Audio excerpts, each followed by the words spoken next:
Hey, you read the book Night by Elie Wiesel, right? Yeah, I did. Why do you ask? Can you share some ideas with me about some examples of silence throughout the book? Be it God's silence, bystanders' silence, or prisoners' silence. First of all, silence is a very constant theme throughout the book. When I was reading, the first kind of silence mentioned in the book was prisoners' silence. It was when Moshe the beadle stopped trying to tell people what he saw at the camps. I feel that this is an example because instead of continuing to let the Jews know about what was happening, he just fell silent. I agree completely. Wouldn't you consider the Jewish council president withholding information bystanders' silence? He was afraid of being killed, which is why he kept the whereabouts of everyone's destination hidden. I do.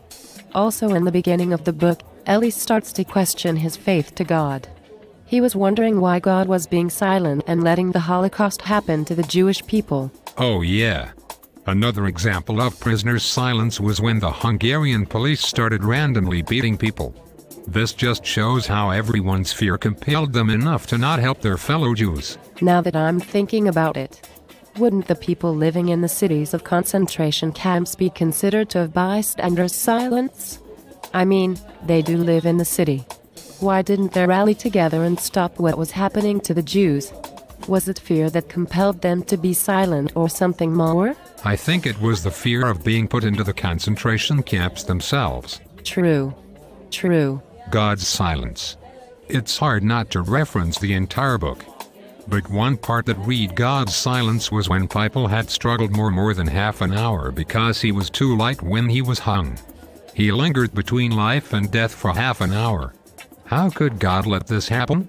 To a young child nonetheless. Bystanders' silence was also displayed when the Jews were traveling in the train through the cities. When the citizens were throwing breadcrumbs, finding the amusement in watching the starving Jews fight over it. Nobody in the crowd decided that it was wrong to do such things, considering all they have suffered. In that scene, there was also prisoners' silence.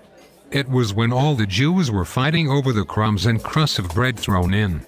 Although some of them did not participate in trying to acquire food, none of them spoke up about the ones who were killing their own to get some food. That's a really good point. Hey, I gotta go. Thanks a lot for your help. My pleasure. Anytime.